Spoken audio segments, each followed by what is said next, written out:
Hello, my self Nishant from concept live. मैं आज इस फोर्स 4 के एडिशन में आपको फ्रिक्शन के बारे में बताऊंगा। फोर्स 3 का वीडियो जब हमने जारी किया था तब आपको ये बात बताई थी कि फ्रिक्शन जब भी क्वेश्चन में पूछेगा तो वो म्यूसन से छोटा ही होगा, यानी स्टैटिक रेंज में होगा। और F इक्वल टू म्यूसन यानी लिमिटिंग फ्रिक्शन का फॉर्मूला हमको तब इस्तेमाल करना है जब क्वेश्चन में मैक्सिमम मास या जस्ट अबाउट टू स्लाइड या जस्ट अबाउट टू मूव इस तरह के वर्ड आए, वो मैं आपको सब बता चुका हूं। तो फोर्स 3 वाले वीडियो में हमने थ्योरेटिकल एस्पेक्ट कवर किया था। आज हम इसके फ्रिक्शन से जुड़े हुए जो भी न्यूमेरिकल हैं, नीट या आईटी वगैरह में पूछे गए या उसके आसपास की कोई ट्रिक मुझे बतानी थी, वो मैं अब आपको बताने जा रहा हूं। तो शुरू करने से पहले वही हॉरिजॉन्टल एक्सिस पर जो जनरली बुक्स में लिख जाता है कि भाई बस फ्रिक्शन वर्सेस एफ का ग्राफ, तो बुक्स के अंदर जनरली फ्रिक्शन वर्सेस एफ का ही ग्राफ होता है।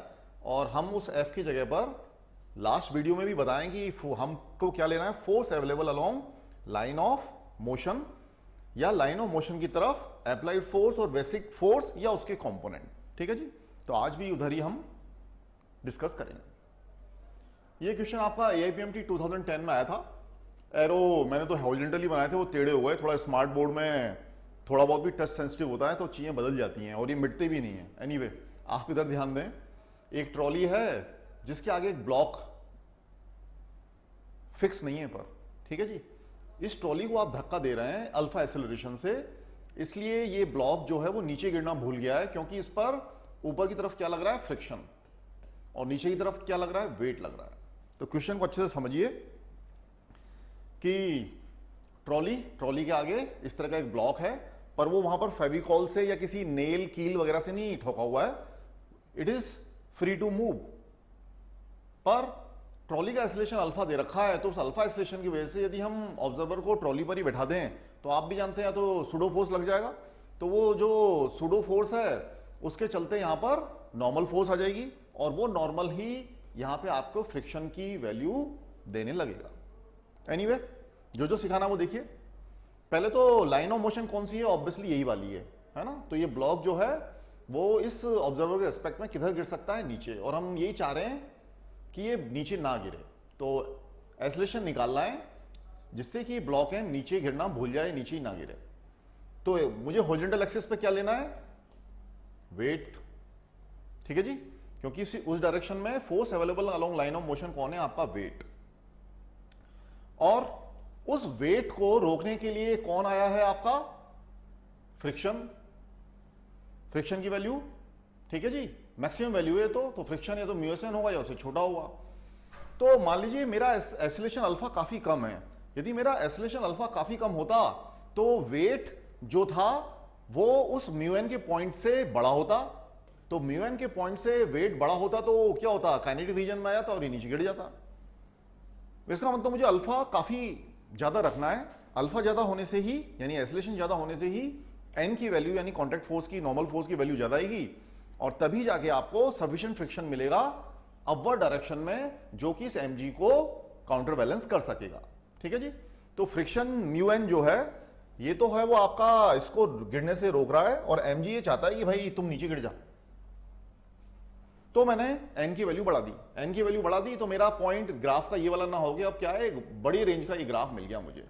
तो म्यू एन की वैल्यू वहां पर कितनी है, म्यू एम अल्फा, और वो किसको रोकने की कोशिश कर रहा है, वेट को।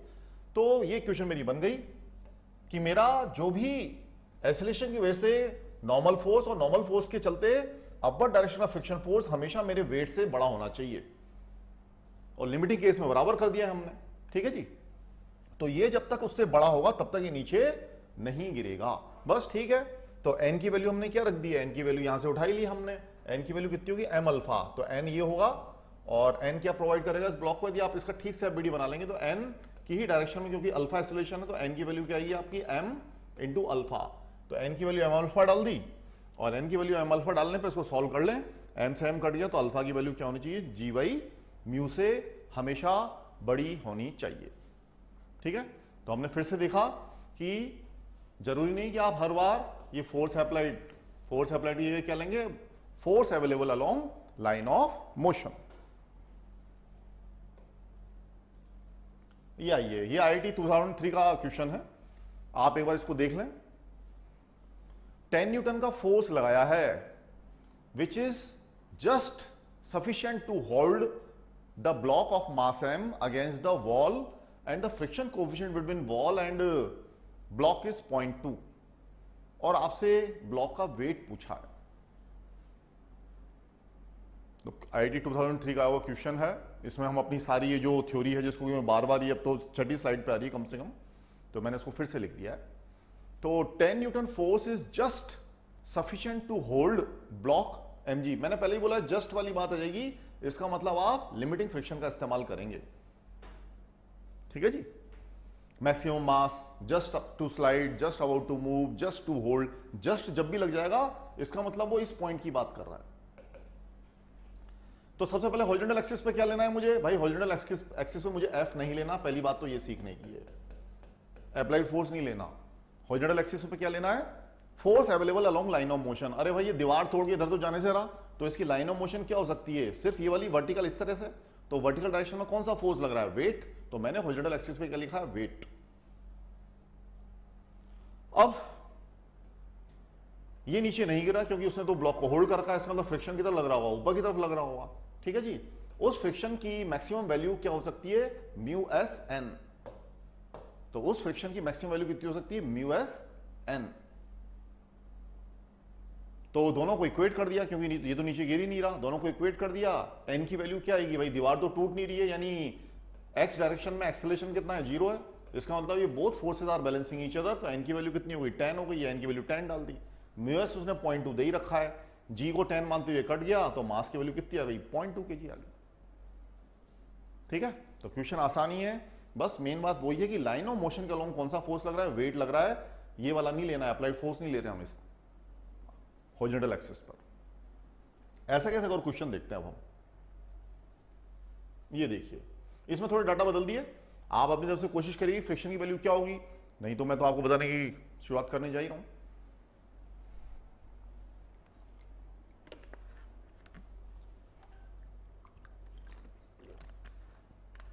तो 100 न्यूटन का फोर्स अप्लाइड कर दिया है 3 kg के ब्लॉक पर, ठीक है, और ये वॉल के अगेंस्ट, दीवार के अगेंस्ट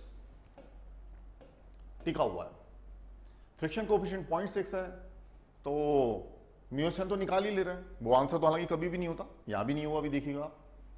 तो म्यू एस एन फ्रिक्शन पूछा तो वैसे ही म्यू एस एन आंसर नहीं होता। तो म्यू एस एन की वैल्यू हो गई 0.6 इंटू 100। बस ये लिमिटिंग फ्रिक्शन वो वाली बाउंड्री है जो ये बताती है कि आप के लिए स्टैटिक रेंज फ्रिक्शन की उस तरफ है और काइनेटिक रेंज इस तरफ है, और म्यू एस एन कुछ भी नहीं बताता। अब force available along line of motion कितने हैं? 3g। वेट कितना है? वही 30 ना। तो देखते हैं भाई ये 30 का जो फोर्स है वो लिमिटिंग पॉइंट के लेफ्ट आता है कि राइट आता है? म्यू एस एन सॉल्व कर लिया सबसे पहले। अब दीवार तो टूटने से रही, तो नॉर्मल ऑब्वियसली इस डायरेक्शन में लगेगा, और एक्स डायरेक्शन में एक्सेलरेशन कुछ है ही नहीं, तो फिर से both are balancing each other. तो एन की वैल्यू कितनी होगी? 100। तो एन की जगह तो हमने क्या डाल दिया? 100। म्यू एस की वैल्यू कितनी है? 0.6। तो ये कितना आ गया आपका? 60। तो अब सिचुएशन ये है कि जो पीक पॉइंट या लिमिटिंग फ्रिक्शन है वो तो है 60, and force along line of motion कितना है? 30। तो आप खुद समझ सकते हैं 30 जो है वो 60 से तो बहुत छोटा है, यानी आप स्टैटिक रेंज में पढ़े, कहीं स्टैटिक रेंज में पढ़े, तो हाँ भाई आपका आंसर क्या होगा? ये लीजिए, स्टैटिक रेंज का मतलब क्या होता है? एक्सेलरेशन 0। एक्सेलरेशन 0 है तो जितना फोर्स लाइन ऑफ मोशन की तरफ लग रहा है उतना का उतना ही फ्रिक्शन लग रहा होगा। तो स्टैटिक रेंज में पहले भी पिछले लास्ट टर्म में बताया था, फ्रिक्शन जो क्या होता है? वही force available along line of motion, जो कितना है यहां पर? mg। तो इसका आंसर आ गया 30। अब ये वाला क्वेश्चन देखेंगे, तब तक आप पढ़ लें, मैं इसका डिस्कशन शुरू करता हूं। तो म्यू एस की वैल्यू 0.5 दे रखी है, 1 kg का ब्लॉक है, एक रफ सरफेस पे रखा है, उसको 3 न्यूटन से खींचा जाता है। इस पर वर्टिकल अपवर्ड डायरेक्शन में एक फोर्स भी लगाया गया है। उस फोर्स की वैल्यू पता करनी है जिससे कि 1 kg का जो स्लैब है इट कैन स्टार्ट मूविंग। तो बड़ा डिफरेंट टाइप का क्वेश्चन है। अपवर्ड डायरेक्शन में कितना फोर्स लगाएं कि ये चलना शुरू कर दे। तो हम क्वेश्चन को उल्टा सोचते हैं, पहले हमने फोर्स ही नहीं लगाया, मान ली, यानी इस तरफ कोई फोर्स ही नहीं लगाया। फोर्स नहीं लगाया तो इसको चलाने के लिए कितनी कोशिश कर रहे हैं आप? 3 न्यूटन। वो 3 न्यूटन मैंने यहां खींच लिया, ठीक है जी। तो 3 न्यूटन से आप इसको खींचने की कोशिश कर रहे हैं। उसके बाद जरा देखिए म्यूएसएन कितना है, क्योंकि म्यूएसएन इसको अपोजिट डायरेक्शन में मैक्सिमम रोकने की कोशिश करेगा। तो म्यूएस तो ये रहा, और एन की वैल्यू कितनी आ जाएगी, 1g का मतलब 10, तो 10 इंटू 0.5 आपका ये पॉइंट कितना आ गया, 5। तो मैक्सिमम फ्रिक्शन है 5 न्यूटन, और आपका जो एफर्ट इसको मूव कराने के लिए वो है 3 न्यूटन। तो 3 न्यूटन तो बेचारा 5 न्यूटन से छोटी वाली लेफ्ट साइड में पड़ेगा, तो यानी कुल मिलाकर इसको चला ही नहीं सकता, इट कांट मूव। तो यदि ये एफ की वैल्यू 0 डाल दोगे तो चलने से रहा।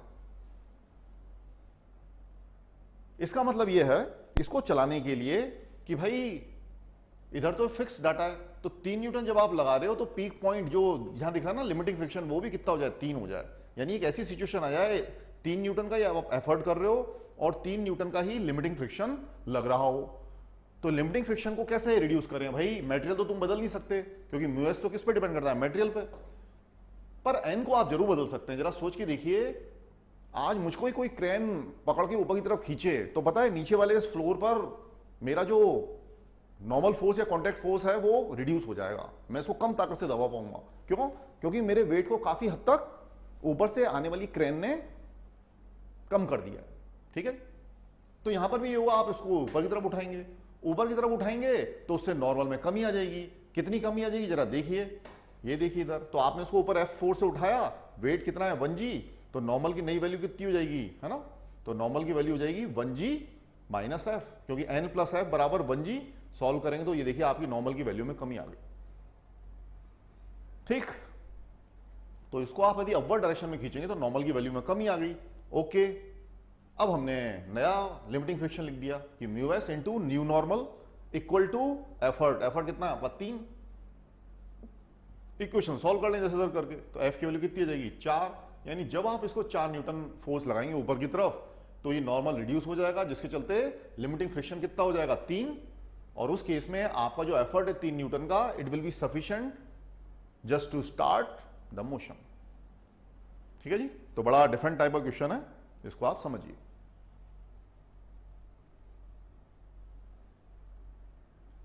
आइए एक क्वेश्चन और कर लें, इसको आप देखें। 30 डिग्री का इंक्लिनेशन है, 6 kg का ब्लॉक है, और उस पर आपने इस डायरेक्शन में 6 न्यूटन का फोर्स अप्लाई किया है। तो ये आपने उस पर फोर्स अप्लाई किया। जो रफ सरफेस है उसके लिए म्यूएस और म्यूकी के भी डाटा दे रखे हैं, तो उम्मीद है ये आपको सारा दिख रहा होगा। और हमसे वही इसमें पूछा जा रहा है फ्रिक्शन की वैल्यू बता दो। तो क्वेश्चन को ध्यान से देख लें।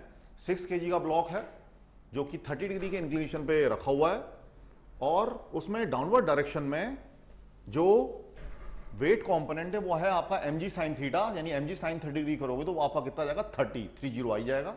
6 न्यूटन अपवर्ड डायरेक्शन में अप्लाइड फोर्स है।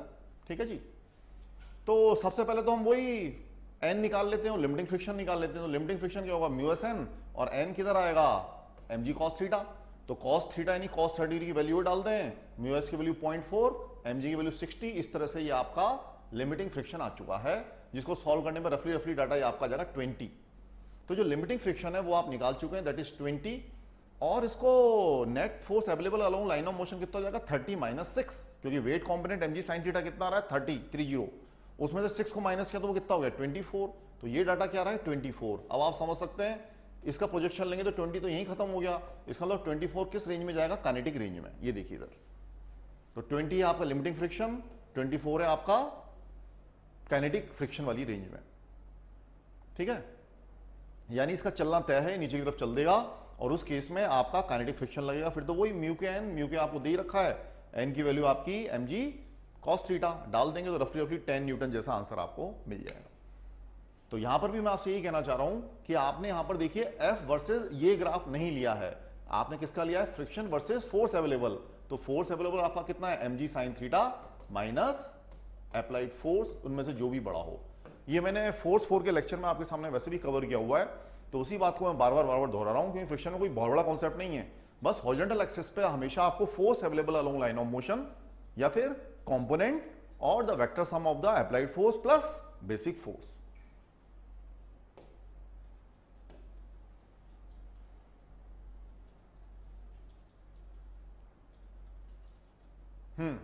एक क्वेश्चन और जरा देख लें। 37 डिग्री इंक्लिनेशन का एक वेज है जिस पर 2 kg का ब्लॉक रखा है, फ्रिक्शन कोफिशिएंट 0.7 है, और आपको क्या निकालना है? Force by wedge on block. तो फ्रिक्शन नहीं निकालना, force by wedge on block. तो ये वेज जो है वो इस ब्लॉक पर एक्चुअली एक तो नॉर्मल तो लगा ही रहा है, साथ ही फ्रिक्शन भी लगा रहा है। तो पहली बात तो ये समझें, force by wedge on block दो चीजें लेके आएगा, दो फोर्स लेके आएगा, एन का स्क्वायर प्लस एफ का स्क्वायर, जिसको कंबाइंड फॉर्म में क्या बोलते हैं? कॉन्टैक्ट फोर्स बोलते हैं। तो इसको ठीक से समझिए, ना फ्रिक्शन पूछा ना नॉर्मल, बल्कि उनका रिजल्टेंट पूछा। यानी आज ये यहां पर वेज नहीं होता तो ये दोनों फोर्स नहीं होते। इसका मतलब यदि है तो इसका मतलब ये दोनों एग्जिस्ट करते हैं, यानी कि, और दोनों परपेंडिकुलर डायरेक्शन में, तो क्या होगा? Under root of N square plus F square. Normal तो कोई खास दिक्कत है नहीं, नॉर्मल तो क्या हो जाएगा? वही एम जी कॉस थीटा। तो एम जी कॉस थीटा की वैल्यू आप निकाल लें, 20 कॉस 37 डिग्री, ये तो हो गया। अब फ्रिक्शन निकालते हैं। फ्रिक्शन वैल्यू देखिए, पूरी वही मेहनत करनी पड़ेगी। आइए, ये फ्रिक्शन लिख दिया, और force available along line of motion क्या होगा? M G sine 37। सारे डाटा डाल लें तो एम जी साइन 37 करने पे आता है 12। फिर देखते हैं कि भाई फ्रिक्शन कौन सा आ रहा है, स्टैटिक रेंज में या काइनेटिक रेंज में। तो उसके लिए म्यूएसएन निकाला, म्यूएसएन में वही 0.7 इंटू एम जी कॉस 37। ये देखिए, ये डाटा आया 11.2, यानी पीक पॉइंट कितना है? 11.2। जबकि एम जी साइन 37 कितना है? 12। तो 12 ऑब्वियसली उससे बड़ा है, यानी आप इस लिमिटिंग फ्रिक्शन के राइट हैंड में चले गए, यानी फ्रिक्शन तो काइनेटिक लग रहा है। अब पर क्या होता है क्वेश्चन में, जब कभी भी एक ही म्यू देते हैं तो हम फिर म्यू के को भी वही ले लेते हैं, यानी ये वाला जो ग्राफ होता है वो उस केस में इस तरह से फिर माना जाता है। तो ऐसा बहुत जगह होता है कि जो म्यू एस होता है उसको म्यू के मानने पर ये ग्राफ सीधी लाइन चली जाती है। तो यदि म्यू के नहीं दिया होता तो म्यू एस की वैल्यू को ही म्यू के मान लेते हैं। ऐसा करने से ऑब्वियसली जो आपका फ्रिक्शन है वो भी क्या हो गया? 11.2। जो म्यू एस एन था वो का वही म्यू के एन मान लिया गया है। फिर बस दोनों का स्क्वायर करके उसे ऐड कर दें तो आपको ये force by wedge on block की वैल्यू कितनी आ जाएगी? 19.53। एक और क्वेश्चन जाते जाते। एम मास का ब्लॉक एक रफ सरफेस पर रखा है जिसका फ्रिक्शन कोएफिशिएंट म्यू है, और इस पर एक एफ फोर्स लगा दिया जो हॉरिजॉन्टल से थीटा एंगल बनाता है। तो हमसे कहा जा रहा है मिनिमम फोर्स बता दें जिससे कि ब्लॉक स्लाइड कर जाए। तो पहले तो इसको आप जरा ध्यान रख लें, इंपॉर्टेंट रिजल्ट है। तो जब भी थीटा एंगल पर इंक्लाइन फोर्स एफ लगाएंगे तो मिनिमम फोर्स टू स्लाइड आपका आएगा mu M G divide by 1 plus mu square. साथ ही कितने एंगल पर आएगा, क्योंकि ये एंगल एक्चुअली वेरी कर रहा था, तो ये एंगल जो आएगा वही आपका angle of sliding, angle of repose का जो आंसर आता है। तो ये डाटा इसका हमने इस्तेमाल किया, तो कितने एंगल पर आएगा? इतने पर। ये भी आपको ध्यान रखना है। और इसका इस्तेमाल तो अपन ने कल भी किया था, जो आईटी में वो क्वेश्चन है ना इंसेक्ट का, कि वो इंसेक्ट कितना एंगल पे मैक्सिमम जा सकता है, तब भी हमने इसी का तो इस्तेमाल किया था। आईटी में क्या करा था? 1/3 करके दे दिया था। तो इसको जब उल्टा कर लेंगे तो cot थीटा इक्वल टू 3 आया था। तो लास्ट टर्म पे भी अपन ने इसको डिस्कस किया था। तो ये एंगल ऑफ रिपोज या एंगल ऑफ स्लाइड है, ये काम की चीज है, इसको आप याद रखें। बाकी ये रिजल्ट भी आपको ध्यान रखना चाहिए।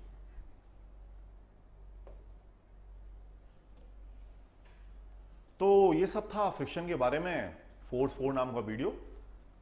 तो फ्रिक्शन के बारे में उसमें काफी अलग चीज बताई गई थी। हॉरिजॉन्टल एक्सिस पे force available along line of motion, यानी vector sum of applied force plus component of basic forces, उस पर जरा ध्यान दीजिएगा, क्योंकि मैंने भी कई बुक्स वगैरह वीडियो देखे हैं पर उसमें उस तरह का जिक्र नहीं था। तो यदि आपको ये सब चीज़ पसंद आई हो तो चैनल को आप लाइक करिए और सब्सक्राइब करिए। और साथ ही मैं अपने टेक्निकल सपोर्ट के लिए मिस्टर तिरंग को and all concept live team को थैंक्स देता हूं, जिनके ग्राफिक की मदद से ये सब काम समय पर हो पाते हैं। शुक्रिया।